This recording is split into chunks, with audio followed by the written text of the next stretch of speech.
Bien, bonjour à toutes et à tous. Nous allons démarrer notre webinaire.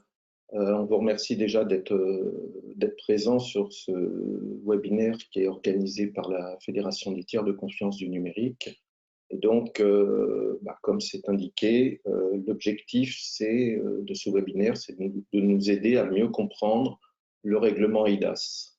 Donc, il sera animé par les membres du sous-groupe de travail de la Fédération, en la personne de Pascal Agosti, qui est avocat associé au sein du cabinet Caprioli, Noémie Boris, qui est juriste de conformité au sein de BWAS Trusted Solutions, Amélie Fraisier, responsable des partenaires stratégiques de sécurité, votre serviteur, et Sébastien Passeler, qui est le directeur général de BWAS Trusted Solutions.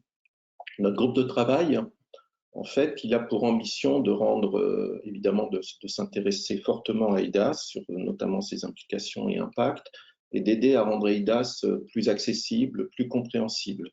Nous venons d'ailleurs de publier un premier fascicule, Comprendre le règlement eIDAS, qui est donc l'objet de notre webinaire de ce jour. Nous travaillons actuellement sur un deuxième fascicule qui sera consacré plus spécifiquement aux services de confiance. Et puis, évidemment, nous sommes très attentifs et nous étudions les impacts de la future version de eIDAS V2. Voilà, nous serons ensemble jusqu'à 12 heures et nous avons prévu de laisser, avant la fin du webinaire, une part de questions-réponses pour répondre à vos interrogations. Vous pouvez poser vos questions par le chat via l'outil qui vous est mis à disposition et donc nous répondrons à l'essentiel de vos questions en fin de session. Donc n'hésitez pas à nous envoyer vos questions. Donc qu'est-ce que le règlement eIDAS? Donc le règlement eIDAS, c'est donc un règlement européen qui traite de l'identification électronique et des services de confiance pour les transactions électroniques au sein du marché européen. Comme tout règlement européen, il est d'application directe dans les droits nationaux des pays membres et il est applicable depuis 2016. Donc eIDAS traite donc de l'identification électronique et des services de confiance.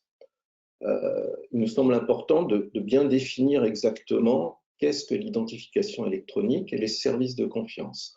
Je vais laisser la parole à Noémie pour que Noémie puisse nous éclairer sur ce qu'est précisément l'identification électronique. Noémie, je vous laisse la parole.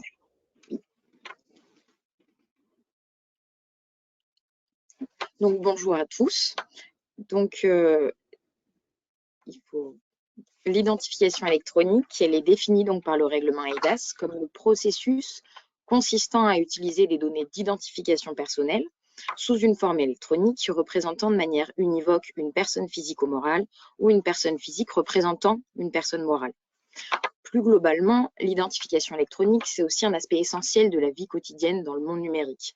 Elle sert à prouver l'identité d'une personne dans ce même espace en fournissant des informations d'identification. Actuellement, nous observons que l'enjeu des modalités d'identification numérique grandit de manière exponentielle au fur et à mesure que les systèmes s'interconnectent et qu'une dématérialisation massive des échanges s'observe. Le règlement eIDAS vient finalement établir des normes pour l'identification électronique à des fins d'authentification ou encore de signature électronique, par exemple. L'identification électronique se réalise en fait grâce à des moyens d'identification électronique qui sont eux-mêmes définis dans le règlement eIDAS comme des éléments matériels ou immatériels contenant des données d'identification personnelle et utilisés pour s'authentifier sur un service en ligne. Finalement, le véritable objectif à atteindre, c'est la reconnaissance mutuelle des schémas d'identification électronique qui ont eux-mêmes différents niveaux de fiabilité et de confiance accordés. Il y a des niveaux entre le niveau faible et le niveau élevé.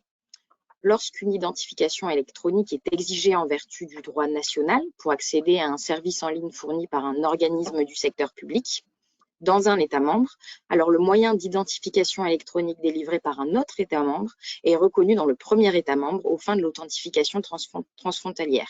C'est aussi ce qu'on appelle l'interopérabilité. Merci beaucoup, Noémie. Le deuxième objet du règlement eIDAS concerne les services de confiance.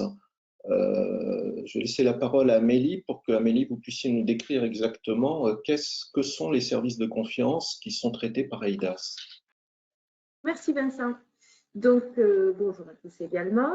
Donc, comme vous l'a expliqué effectivement Vincent, comme vous l'ont expliqué Vincent et Noémie, donc on a bien un règlement EIDAS avec deux volets. Le premier, identification électronique, dont vient de parler Noémie, et le deuxième, les services de confiance. Alors, c'est joli, ça sonne bien, mais qu'est-ce que c'est? Alors, vous allez voir, ce n'est pas du tout compliqué.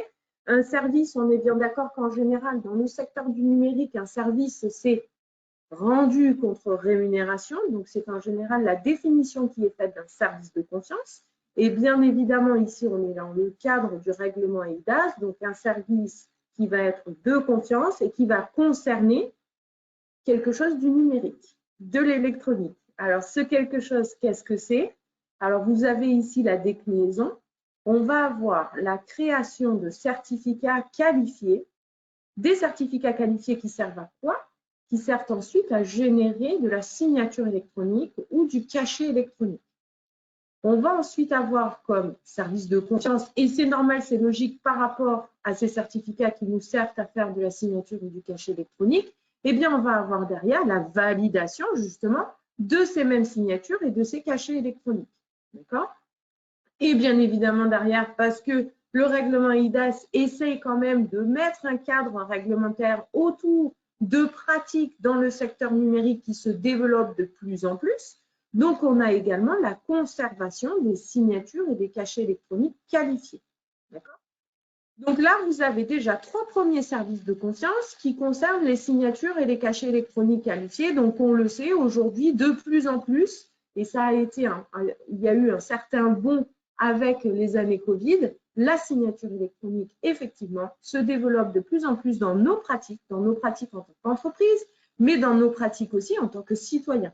Aujourd'hui, qui n'a pas signé avec sa banque un document via une signature électronique? Eh bien, il faut savoir donc que cette signature électronique, elle est encadrée et réglementée par ce règlement EIDAS via ces différents services de confiance. Okay? Ce qui veut dire qu'en fait, si on sait que l'on va utiliser en tant qu'entreprise, que l'on met en place un service de confiance, nous allons avoir donc une certaine valeur vis-à-vis de ce service. Et ça, on verra ça plus tard. C'est pour moi qui vous l'expliquerai, donc je ne m'étends pas plus. Vous avez à droite ces petits carreaux jaunes. Je vous les ai mis, ces petits carreaux jaunes, c'est comment on peut identifier le service de confiance lorsque l'on va sur la liste européenne. Donc, il existe une liste européenne où on va avoir rassemblé tous les prestataires et tous les services de confiance pour lesquels ils sont reconnus et qu'ils ont donc le droit d'offrir. Nous continuons. Nous avons également comme service de confiance l'eurodatage qualifié. L'eurodatage, qui, je vous le rappelle, est finalement un jeton, on l'appelle comme ça en France, une marque officielle de date et heure que l'on peut apposer sur un document, une donnée, etc. Nous avons ensuite le service de confiance pour une authentification qualifiée de site web. Et puis, nous avons un envoi recommandé électronique qualifié. L'envoi recommandé papier, eh bien, on va le faire en électronique et on va lui donner cet aspect qualifié qui répond donc au service de confiance. Donc, vous l'avez vu ici, tous ces services de confiance comportent tous le mot qualifié. Ça veut dire quoi? Qualifié, ça veut dire que ça va répondre à un certain niveau et je vais laisser la personne qui suit vous expliquer qu'est-ce que ça veut dire un service de confiance qualifié.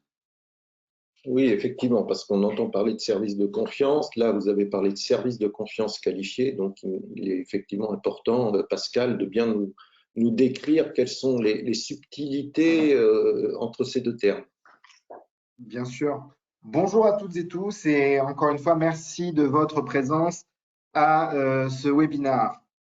Je pense qu'il y a une chose qui est très importante d'avoir à l'esprit, c'est que la différence entre le service de confiance et le service de confiance qualifié, ben justement, c'est le mot qualifié.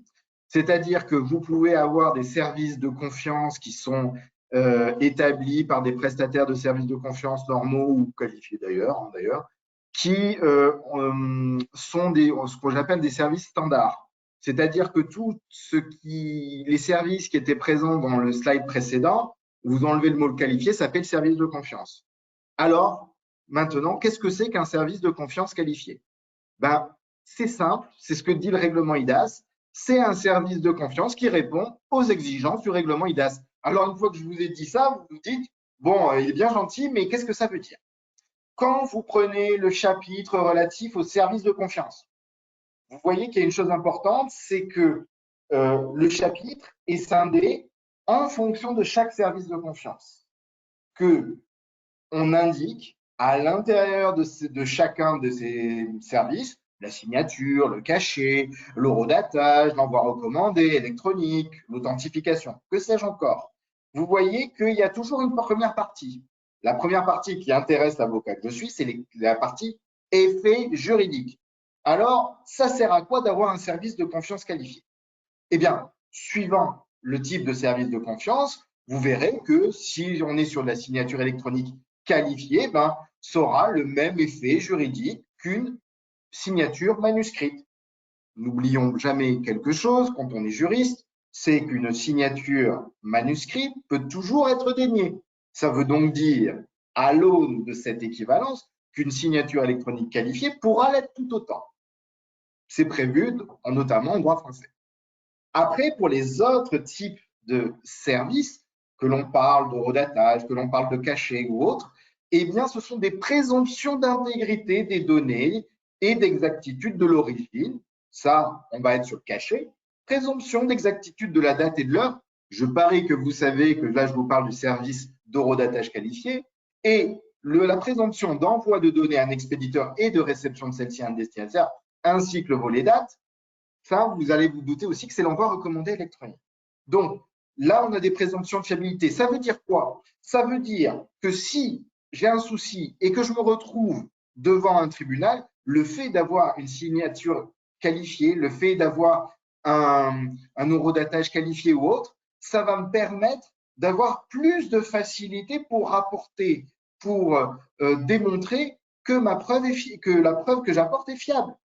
Ça veut dire que la personne qui va être en face de moi va devoir démonter mon argumentation qui va être très simple. Je vais dire, je suis qualifié. Eux, ils vont dire, vous êtes qualifié, mais je peux vous assurer que vous n'êtes pas aussi fiable que ce que vous me dites.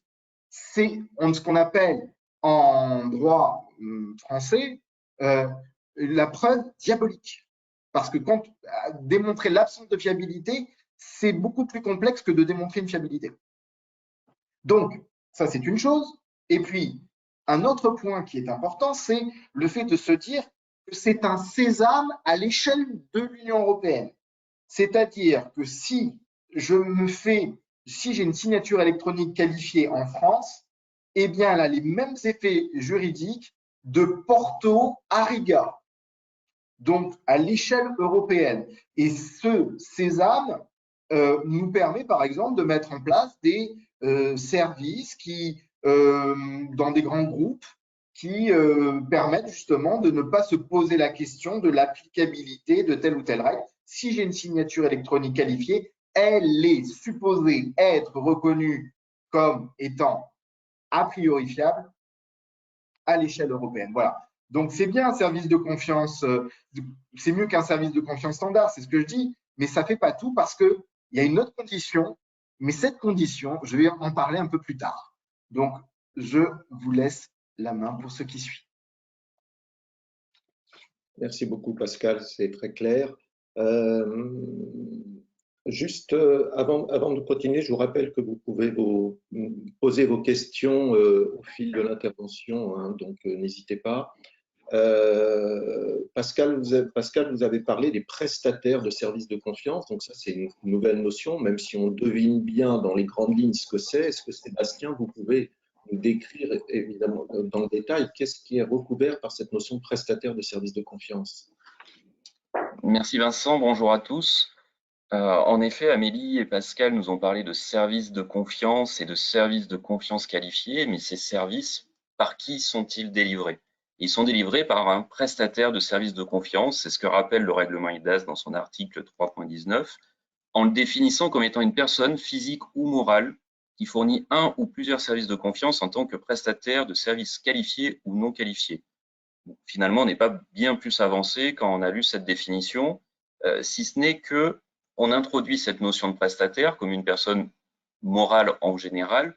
Et ce point est très important puisqu'on parle de service de confiance et la confiance repose sur la responsabilité et sur la connaissance.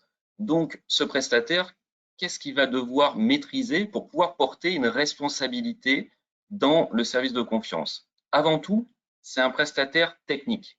Il ne s'agit pas d'un avocat.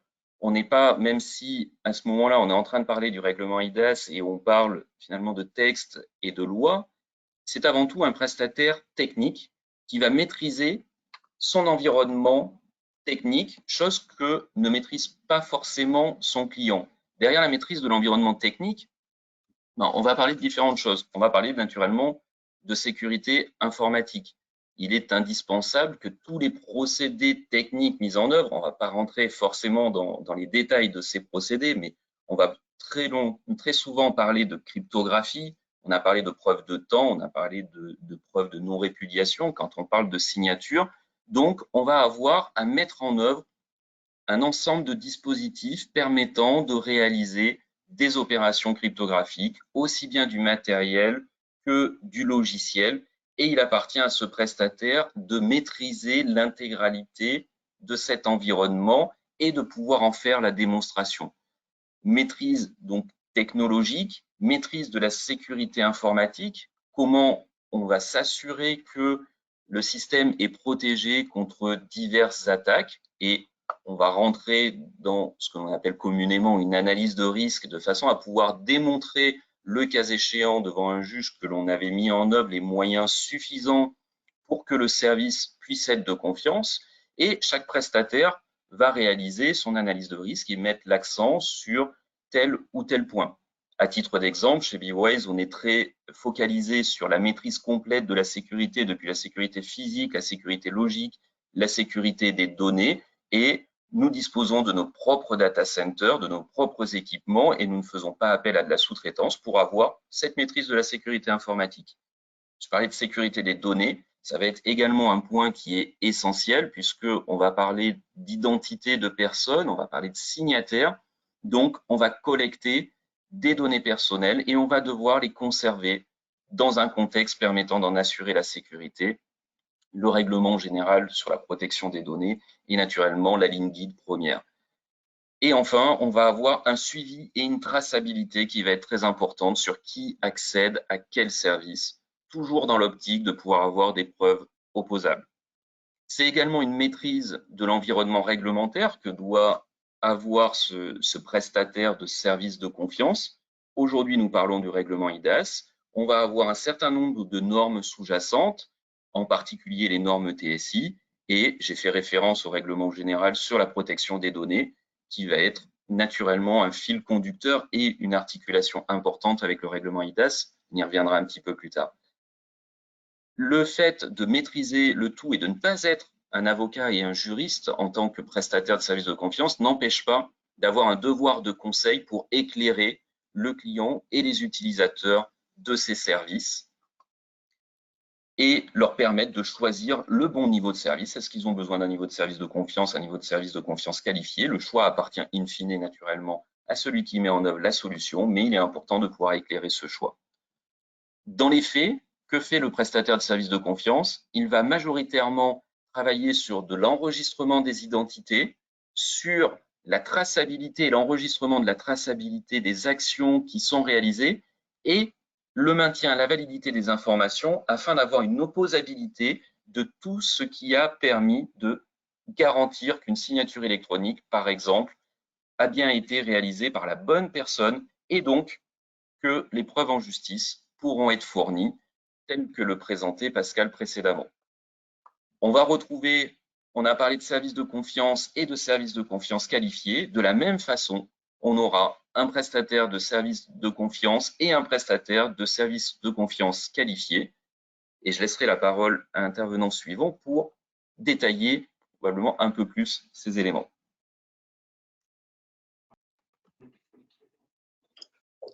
Merci Sébastien. Effectivement, dans le monde du numérique, on connaissait les PSCO, des prestataires de services de confiance. Là, on parle de PSCQ, prestataires de services confiance qualifiés. Pascal, peut-être pouvez-vous on va dire, nous indiquer aussi s'il y a des points extrêmement importants à comprendre sur les différences entre ces solutions prestataires. Je vous avais laissé dans l'épisode précédent sur le service de confiance qualifié. Sébastien a expliqué ce qu'était un prestataire de service de confiance et vous voyez le degré d'exigence que cela manifeste. Là, je vais vous parler de la différence entre un prestataire de service de confiance et un prestataire de service de confiance qualifié. Pour tous ceux qui connaissent les inconnus, ça ressemble un petit peu au sketch du bon et du mauvais chasseur. Alors, pourquoi, selon moi, c'est important, un PSCO qualifié? Je vais vous expliquer, c'est très simple. Lorsque l'on est avocat, ce qui se passe, c'est qu'on a besoin de rapporter la preuve d'une fiabilité devant un juge et qu'on a en face de soi une signature électronique simple ou quoi que ce soit. Il faut que nous puissions montrer patte blanche. Et une pratique qui tend à se répandre depuis 2013-2014, c'est le fichier de preuve. Mais à côté de ce fichier de preuve, vous avez autre chose qui est l'attestation de conformité à la fiabilité du prestataire de service de confiance. Si vous voulez, qu'est-ce que c'est? C'est le fait qu'un organisme d'évaluation certifié par le COFRAC et sous l'emprise, pas sous l'emprise, sous la direction plutôt de l'ANSSI, l'Agence nationale de la sécurité des systèmes d'information, eh bien, cet organisme a pu évaluer la fiabilité des pratiques du dit prestataire de service de confiance. Et cette attestation qui peut être fournie devant un tribunal est là et emporte fréquemment la conviction du juge sur la fiabilité des pratiques, même si le service de confiance n'est pas qualifié. Car ce qu'il faut bien comprendre, c'est qu'un prestataire de service de confiance qualifié peut émettre des services de confiance standards ou qualifiés. Par contre, un service de confiance qualifié ne peut être émis que par un prestataire de service de confiance qualifié. Les deux sont nécessaires. Ce n'est pas moi qui le dis, c'est l'article 21 du règlement. Donc, qu'est-ce que ça permet de faire? Vous l'avez compris, c'est un gage de garantie. C'est un gage de fiabilité et de qualité. Et ce gage de qualité et de fiabilité permet, en cas de litige, d'avoir un indice fort de réception de cette preuve par le juge. Ce n'est pas l'alpha et l'oméga, mais c'est déjà l'alpha quelque part. Donc, c'est ça qui est intéressant autour de ce type de prestataire de services de confiance qualifié. C'est ça sa vraie valeur ajoutée, en tout cas pour le juriste que je suis. Ça apporte quelque chose en plus. Merci beaucoup. Effectivement, c'était important parce qu'on voit bien l'importance de ce prestataire de services de confiance qualifié au niveau de l'IDAS.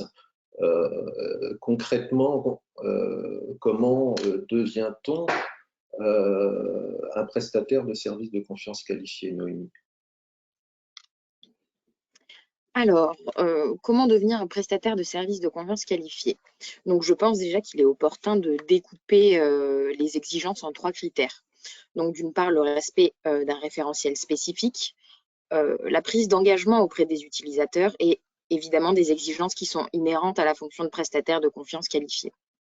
Tout d'abord, ce prestataire doit respecter donc le référentiel spécifique qui est élaboré par chaque organe de contrôle national et soumis à des audits de contrôle tous les 24 mois.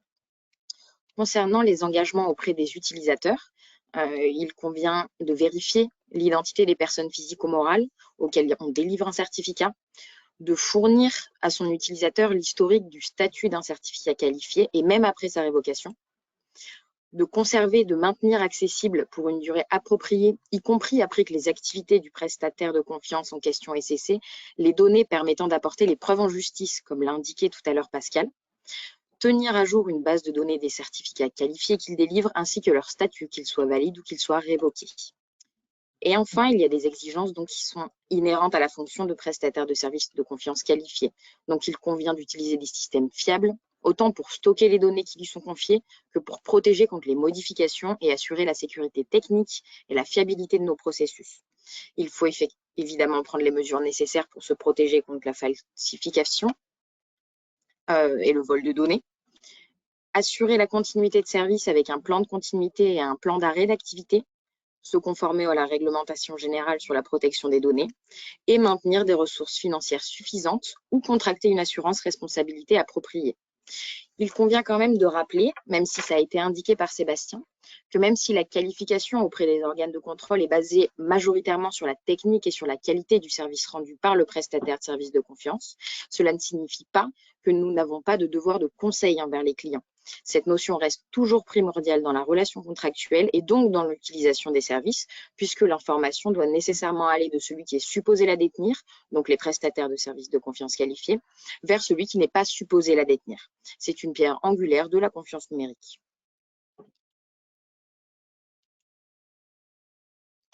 Merci Noémie. Donc, nous venons de voir, on va dire, les principaux thèmes et exigences qui sont décrits dans le règlement eIDAS avec l'identification électronique, les services de confiance, les prestataires de services confiance. Mais bon, là, on est dans des textes. Globalement, en fait, comment on passe de la théorie à la pratique et comment ce règlement, on peut le mettre en application? Comment on le met en application? Comment il est contrôlé? Amélie, est-ce que vous pouvez nous éclairer? Alors, je vais essayer de vous éclairer. Donc, effectivement, on a vu ici, on a parlé des prestataires de services de confiance qualifiés, on a parlé de ce qu'ils doivent faire pour devenir prestataires de services de confiance qualifiés. Donc, on se rend bien compte qu'on va avoir deux volets sur la mise en application. Le premier, c'est les textes, ils nous disent qu'il faut passer des audits, etc. Et ils nous parlent d'un organe de contrôle. Donc, comment est-ce que ceci se met en place d'une manière très pratique? C'est assez simple. On a un organe de contrôle. Un organe de contrôle, donc le règlement définit que chaque État membre va identifier l'organe de contrôle qui va se charger de mettre en place les exigences nationales qui donneront lieu à, par exemple, la qualification des prestataires, puisque c'est sur ces exigences nationales que les prestataires vont pouvoir ensuite s'appuyer sur des référentiels de certification. En France, l'organe de contrôle, c'est l'ANSSI, qui a donc défini, et donc c'est très très clair sur le site de l'ANSSI, vous pouvez aller voir, vous avez bien des textes de référence pour chaque service de confiance sur lesquels vous pouvez vous appuyer pour, par exemple, vous préparer à un audit. Cet audit, c'est le prestataire qui doit le prendre en charge. Et il ne va pas passer cet audit auprès de l'ANSSI, il va passer cet audit auprès d'un organisme accrédité par la COFRAC qui est en mesure de pouvoir réaliser cet audit avec le prestataire. Donc, une fois que le prestataire a fait son audit, il a son rapport d'audit, positif ou négatif, qu'il pourra ensuite transmettre à l'ANSSI. Et l'ANSSI, avec ce résultat de l'audit, pourra ensuite mettre à jour la liste de confiance nationale, puisque l'ANSSI gère la liste de confiance nationale, qui ensuite sera mise en relation avec la liste de confiance européenne dont nous avons parlé tout à l'heure. Donc ça va être le premier volet de mise en application, puisque bien évidemment, si on veut pouvoir mettre en application un règlement qui induit des services de confiance qui sont offerts par des prestataires qui ont été qualifiés, il faut d'abord que ces prestataires puissent se qualifier. Une fois que l'on a ça, on va pouvoir, c'est pas une fois, c'est en parallèle, mais on va pouvoir ensuite mettre en pratique le règlement eIDAS directement dans la réglementation et dans les textes, on le verra juste après.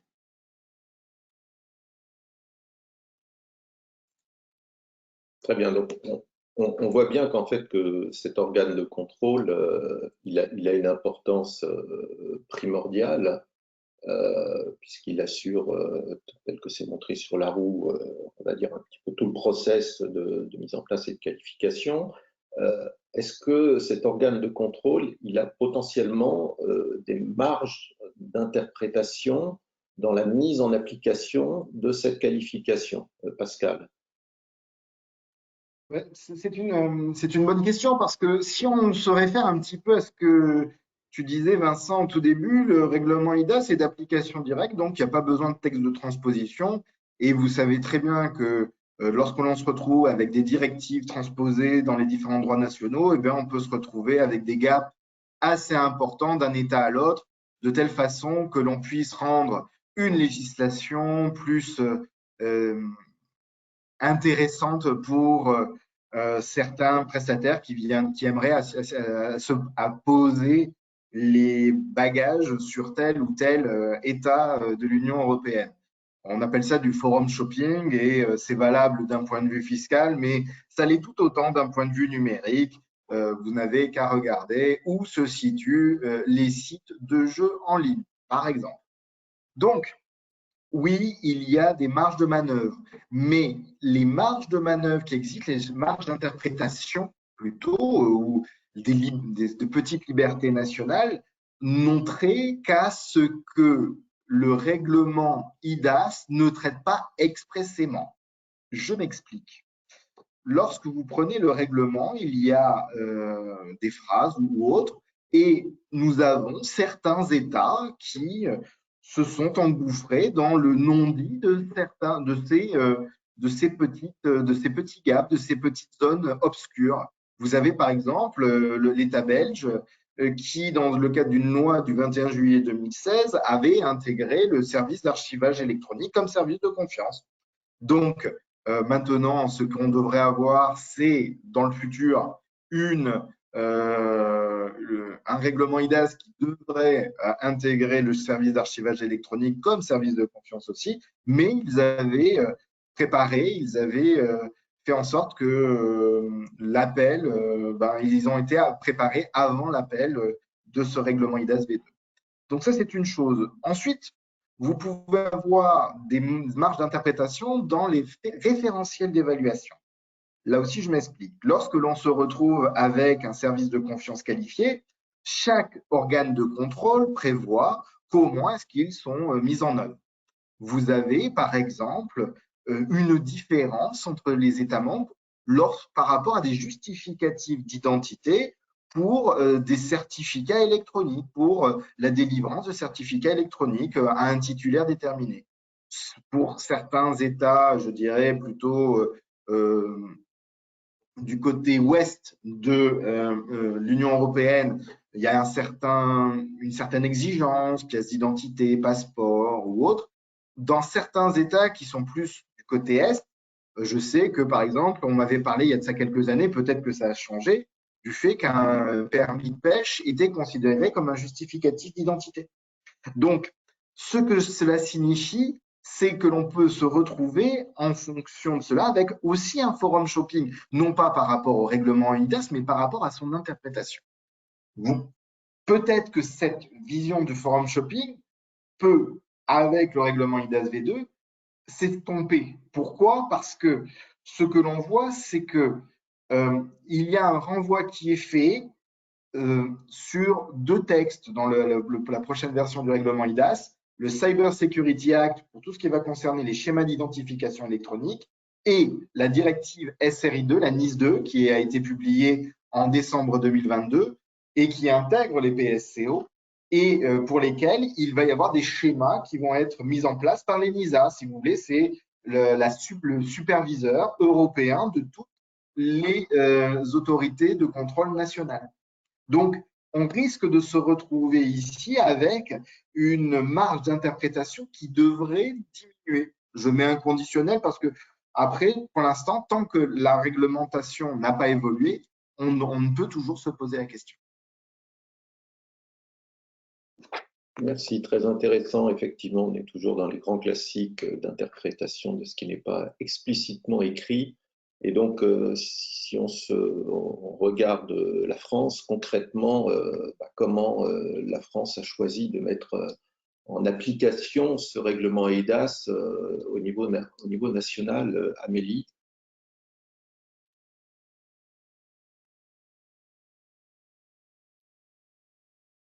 Amélie, effectivement, comme on le disait tout à l'heure, et comme l'a souligné Pascal, on a un premier niveau qui est de dire, bon, il faut qu'il y ait des prestataires de services de confiance qualifiés, certains d'autres pas qualifiés. pour pouvoir ensuite, eh bien, tout simplement, que les références au règlement eIDAS qui sont faites dans les textes français que vous voyez ici à l'écran, hein, donc on l'a dit, depuis 2015, ensuite 2016 sur la fiabilité des copies, en 2018 sur les envois recommandés électroniques, l'article 289 du Code général des impôts qui cite le règlement eIDAS et plus de manière beaucoup plus nouvelle. Donc le dernier texte, je pense qu'il le cite, c'est le décret 2022-1299 sur la généralisation de la facture électronique. Donc on a maintenant les réglementations nationales qui font référence au règlement eIDAS. Donc c'est très bien, puisque comme on l'a dit au début, on a une application directe, donc normalement on est un petit peu obligé de le faire. Mais pour pouvoir répondre du coup à ce qui est émis dans ces textes, notamment, on va nous parler de présomption de fiabilité si on utilise un service de confiance eIDAS dans le cas de la fiabilité des copies. On va nous parler dans l'article 289 du Code général des impôts, eh bien, de on va dire, la voie de sécurisation des factures qui peut être assurée par une signature électronique qualifiée ou un cachet électronique qualifié, qui garantirait l'intégrité, la lisibilité et l'authenticité de la facture, ce qui nous est imposé dans cette réglementation.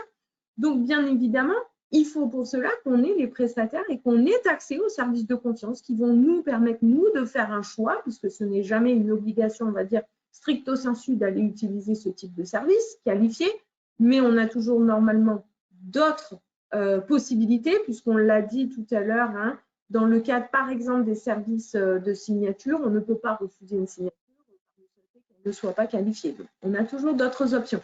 Mais on a du coup le choix, nous, de mettre en place des processus qui vont soit faire appel à ce type de service pour se garantir un certain effet juridique qui est représenté ici dans les textes, soit on va pouvoir décider d'aller peut-être sur un service à un niveau un tout petit peu moindre, mais qui répond également aux réglementations, puisqu'ils sont souvent présentés également dans les textes, et qui vont seulement, comme en parlait tout à l'heure Pascal, nous demander un petit effort de preuve supplémentaire par rapport à l'usage d'un service qualifié. Donc, la mise en application, tout du moins en France, elle est vraiment large. Elle va forcément impacter des services numériques, mais elle est vraiment large et elle a débuté très tôt à partir de la mise en vigueur du texte. Merci beaucoup. Pardon, excuse-moi, Vincent, je te coupe. Et je rajoute, alors ici, c'est vraiment non exhaustif, hein, mais vous avez sur le site de l'ANSSI, vous avez des corpus documentaires, c'est-à-dire qui font référence pour chaque service de confiance, toutes les réglementations qui y font référence. Donc, ça peut être intéressant aussi à aller consulter pour voir si dans certains cas, vous avez une obligation d'utiliser un service de confiance ou un autre. Voilà. Merci beaucoup. Puis merci à tous sur, on va dire, toutes ces explications qui nous permettent de mieux comprendre le règlement eIDAS, entre l'identification, les services de confiance qualifiés, les prestataires de services de confiance qualifiés, comment c'est mis en place avec les organes de contrôle, mais indépendamment de tous ces éléments-là qui permettent de mieux éclairer le règlement, ce qui nous semble important, c'est de rappeler la finalité du règlement eIDAS. En fait, pourquoi le règlement eIDAS? Voilà. Sébastien, est-ce que vous pouvez nous repréciser un petit peu quels sont ces objectifs et les avantages entendus? En fait, pourquoi tout ça? Tout à fait. On a parlé jusque-là beaucoup de ce qu'il y avait dans ce règlement eIDAS, ce qu'il changeait, ce qu'il avait amené au marché, les capacités qu'il avait pu ouvrir, comment il avait été mis en application en France et plus généralement en Europe, mais pourquoi il a été créé ce règlement eIDAS? Tout d'abord, on a quelques constats. On avait des services de confiance qui n'étaient pas encadrés. On a eu une directive européenne en 99 sur la signature électronique qui est venue encadrer le service de signature électronique. Les autres services étaient relativement peu encadrés. On avait une lettre recommandée électronique, par exemple, en France, qui était introduite en 2008 dans le Code civil. Elle existait en France, elle n'existait pas forcément ailleurs, et chaque pays commençait à créer des lois, des textes sur les différents services de confiance. Et même si je reviens sur cette signature électronique, qui était une directive européenne qui avait donc été transposée, elle n'était pas d'application directe, contrairement au règlement européen, elle a été transposée de façon assez différente en France, en Allemagne, en Espagne, dans tous les pays européens. Et donc, on avait un cadre qui n'était pas unifié, qui n'était pas uniformisé. Un service pouvait avoir certaines exigences ou certains effets juridiques dans un pays et pas dans d'autres. Donc, on avait un marché européen qui n'était pas un marché européen, on avait une somme de marchés nationaux. Et donc, le premier rapport du règlement IDAS a été justement de poser un cadre unifié et donc de pouvoir avoir des prestataires de services de confiance dans un État membre qui puisse intervenir dans tous les autres États membres avec une définition commune de ce qu'est une signature électronique, de ce qu'est un envoi électronique, de ce qu'est un horodatage. Et également, le second point, puisque là on est réellement sur les services de confiance, c'était de pouvoir définir correctement, chacun en jugera, mais de le définir du moins, une identité numérique, et une identité numérique au niveau européen, avec l'obligation apportée aux États de définir ces schémas d'identification. Donc, voilà les raisons qui ont motivé ce règlement IDAS, mais ce règlement IDAS, il faut le voir d'une part comme une harmonisation au sein de l'Union européenne pour les services de confiance, mais il faut le voir également comme étant un élément parmi d'autres. On a cité le règlement général sur la protection des données.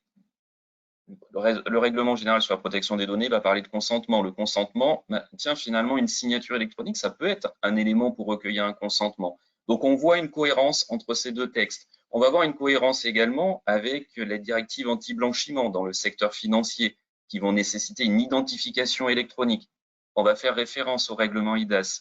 On va voir les directives services paiement. On va voir un certain nombre de directives européennes qui créent un cadre général et un contexte économique favorable pour faire émerger des acteurs européens et faire émerger une culture européenne de la donnée, de la souveraineté numérique face ou en parallèle, plus exactement, d'une vision américaine ou d'une vision chinoise. On a cette cohérence de texte et le règlement IDAS est un élément pivot dans cette cohérence juridique et réglementaire européenne. Merci beaucoup, Sébastien. Nous arrivons au terme de notre intervention. Avant de passer aux questions, vous pourrez retrouver l'essentiel des éléments qui ont été partagés dans ce webinaire dans le guide là, que nous venons de faire paraître, qui s'appelle « Comprendre le règlement EIDAS ». Donc, volume 1, comme je vous l'ai indiqué, il y a un deuxième volume en préparation sur les services de confiance et puis sans doute à venir sur les évolutions de EIDAS qui sont en gestation pour l'instant. Donc, l'essentiel des éléments dans ce guide qui est apparu, et puis dans l'actualité de la FNTC, et ensuite on passe aux questions. Ne ratez pas le prochain événement sur la présentation du Vademecum juridique de la digitalisation des documents et des échanges, qui est on va dire un guide indispensable lorsqu'on veut se tenir au courant de toute l'actualité et toutes les évolutions juridiques, comme vous venez de le voir, qui sont toujours très prégnantes dans nos domaines. On va passer à la réponse de quelques-unes de vos questions. Alors, je vais prendre une première question et puis ensuite, nous verrons qui interviendra. Donc, sur la première question, devons-nous toujours spécifier dans un document à signer électroniquement le niveau de signature convenu entre les parties lorsqu'elle n'est pas qualifiée? Donc là, je pense qu'on est sur des notions très liées, je pense, aux éléments de preuve, à la force juridique en fonction du niveau de signature. Qui souhaite répondre? Peut-être Amélie, apparemment. Oui, je pense que Pascal complétera après. C'est un sujet dont on a parlé. Vous avez un guide sur le site de la FNTC. Vous avez 3 guides sur la signature, vraiment spécifiquement sur la signature. Donc, vous retrouverez ces éléments dans le guide signature électronique, validation et conservation, où on a fait justement un état de tous les éléments de preuve. Alors, en fait, lorsque vous n'utilisez pas un niveau qualifié, le niveau de la signature ne doit pas obligatoirement apparaître sur le document que vous avez signé. Le niveau de la signature, il sera lisible sur en fait les informations du certificat parce qu'on saura si ce certificat il est qualifié ou pas. Et ça fait partie des éléments de preuve. Par contre, si vous avez convenu d'un niveau de signature, parce que dans certains cas, vous ne convenez pas, vous mettez en place une solution de signature et vous allez faire signer vos clients, mais vous ne convenez pas forcément avec chacun de vos clients du niveau de signature que vous allez utiliser. Mais si c'est le cas, et c'est là où Pascal, je laisserai l'expliquer après, le niveau de signature, vous pouvez le convenir dans votre convention de preuve interne, enfin privée, d'accord, qui va se trouver dans le contrat que vous allez passer avec votre client. Donc là, je laisse la parole à Pascal qui va pouvoir vous l'expliquer. Ouais.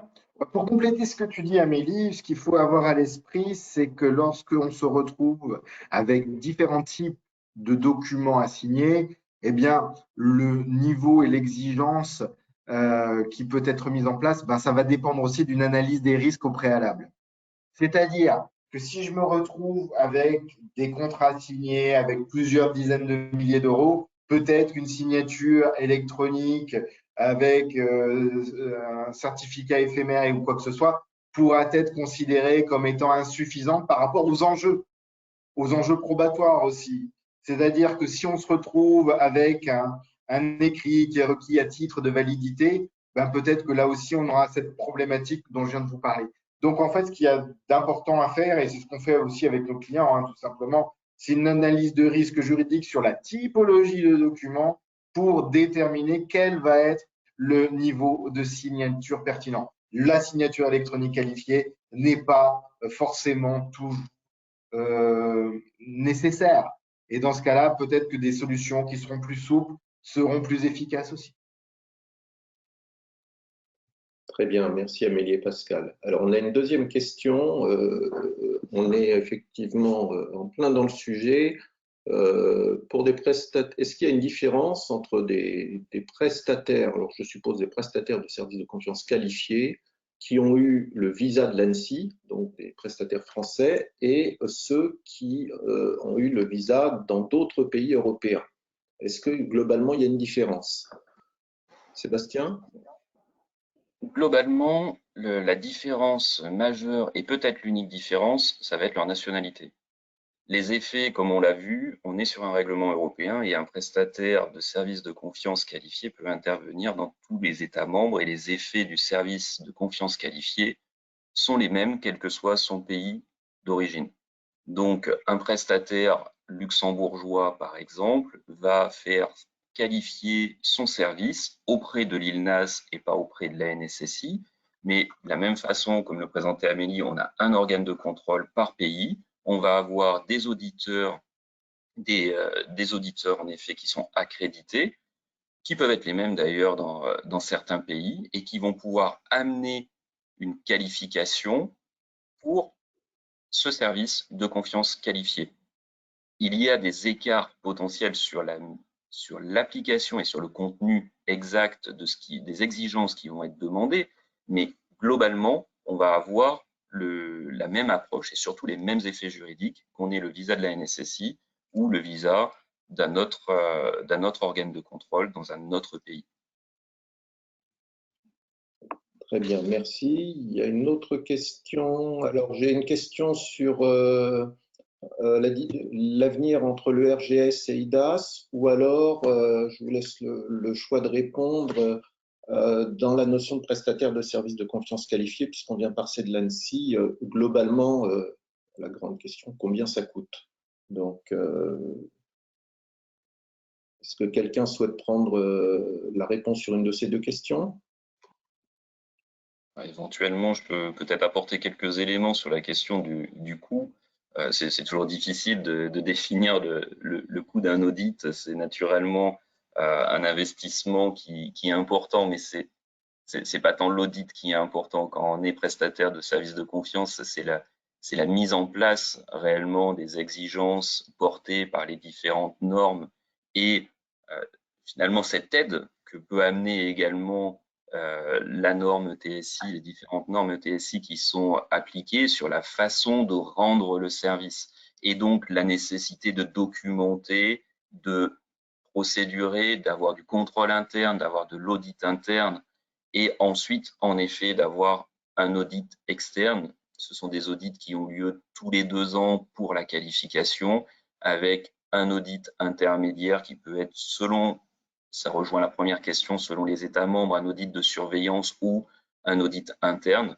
Donc la nécessité quand même de surveiller régulièrement que les procédures mises en place sont bien appliquées et de gérer les rétroactions dessus. Et ensuite, en dehors de cet audit, on va avoir naturellement également des audits de type sécurité, par exemple des tests d'intrusion pour s'assurer que les services sont résistants. Donc, assez difficile de répondre au coût global. L'audit principal, c'est à peu près 2 semaines d'intervention sur site, mais tout se greffe autour finalement, et c'est le contexte global qu'il faut voir. C'est un coût qui est porté par le prestataire de services de confiance naturellement et qui n'est pas répercuté, si ce n'est au travers de l'achat d'une signature. C'est inclus dans l'achat d'une signature. Très bien, merci.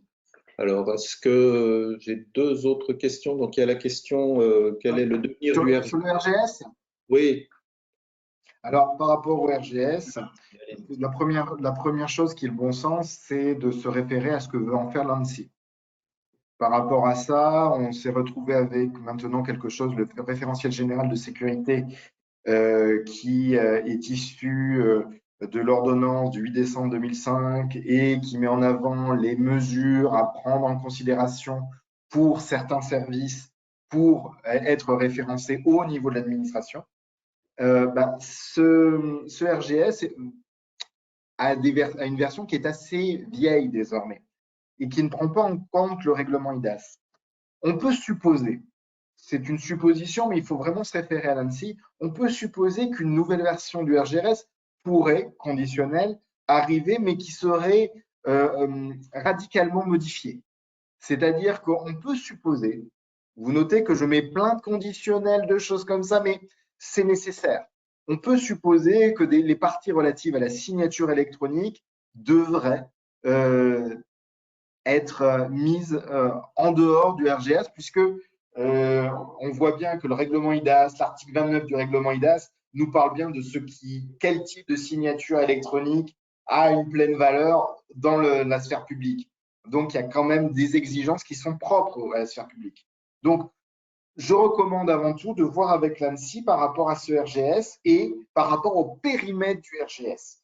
Peut-être qu'ils attendent l'IDAS V2 pour positionner le curseur.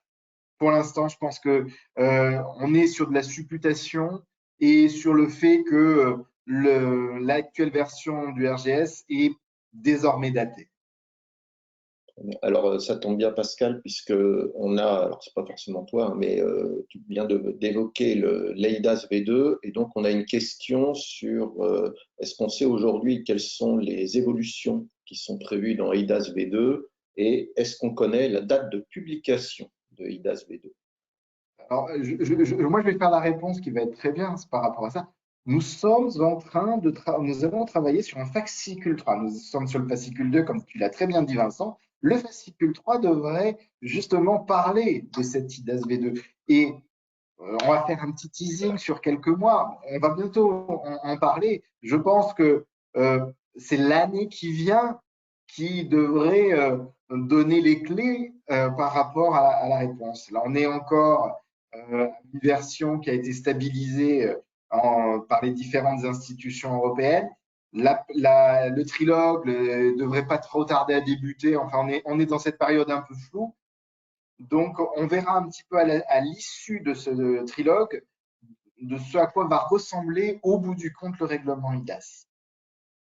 Ok, donc pas énormément d'informations complémentaires. Non, les informations, on les a, mais on va en faire un fascicule. Il faut qu'on soit désirable quelque part, tous autant que nous sommes autour de cette table virtuelle. Effectivement, on ne va pas s'engager sur une date de publication puisqu'il y a eu un certain nombre on va dire, d'échéance, on va dire que les travaux sur EIDAS V2 sont approfondis. Ça fait appel à d'autres notions. Il y a d'autres notions qui sont abordées dans EIDAS V2, mais suite dans les prochains fascicules, comme l'a dit Pascal. On a encore une question, enfin, on a plusieurs questions. Je vais en prendre une qui est directement liée au règlement EIDAS. Est-ce que le règlement EIDAS interdit que le titulaire d'un certificat électronique soit une personne morale? Est-ce que quelqu'un veut parler? Parce que je parle beaucoup, donc il n'y a pas de souci. Je peux répondre, mais bon. Alors, ben, je vais y aller. Par rapport à ça, ce qu'il faut avoir à l'esprit, c'est qu'un certificat de cachet va vous mettre en avant la notion de personne morale. Sur une signature électronique, vous aurez, lorsque vous signez dans un cadre professionnel, une personne physique représentant une personne morale. Vous voyez le distinguo que je fais. Le cachet, c'est là où il n'y a pas de consentement. Et là, vous aurez très bien des cachets avec une personne morale, mais vous aurez toujours quelqu'un qui représentera. C'est pas, il y aura forcément un lien qui va se faire avec une entité qui est titulaire du cachet. Donc voilà, c'est comme ça qu'il faut prendre les choses. Très bien, merci. Alors, je pense qu'on arrive au terme de notre intervention. On avait une question sur le thème de…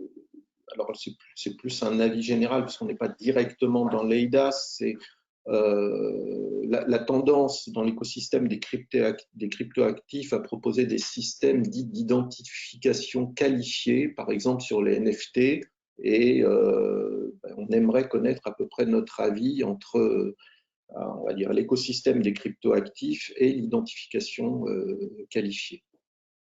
Alors, je me permets encore, je suis très bavard et je prie de m'excuser auprès des personnes qui travaillent avec moi, auprès de chacun d'entre vous. Par rapport à ça, ce qu'il faut avoir à l'esprit, c'est que ce n'est pas une tendance ou quoi que ce soit, c'est une obligation qui est issue de la dernière directive anti-blanchiment qui intègre les PSAN, les prestataires de services sur actifs numériques, dans le périmètre de la directive anti-blanchiment. Et lorsque vous vous retrouvez donc avec l'identification des titulaires par rapport à ces services et ces cryptoactifs, par ceux qui vont se retrouver à utiliser cela, les utilisateurs, eh bien, il y a ces exigences de KYC qui trouvent à s'appliquer. Et dans le cadre des articles du Code monétaire et financier qui en parlent, eh bien, il y a deux éléments. Il va y avoir de l'identification dite substantielle au sens du règlement EIDAS ou de l'article L102 du Code des postes et communications électroniques, ou tout ce qui va concerner la signature électronique qualifiée ou un service de confiance qualifié. Voilà. Je le fais en résumé parce que c'est un sujet en soi. Mais ce que je veux dire, c'est que ce n'est pas une tendance, c'est une obligation que la loi impose. Réponse très importante. Bien, nous arrivons au terme de notre webinaire. Alors, pour rappel, l'enregistrement de ce webinaire sera dans quelque temps disponible sur le site de la FNTC. On vous invite, si vous le souhaitez, à consulter, récupérer le guide Comprendre le règlement EIDAS volume 1 qui va être en ligne sur le site de la FNTC, et on vous encourage vivement à assister à la présentation du Vadecom juridique de la digitalisation des documents et des échanges qui aura lieu le 19 avril à la Maison de la Radio. Eh bien, écoutez, merci à toutes et tous pour votre présence, et puis nous vous souhaitons une bonne journée et à très bientôt.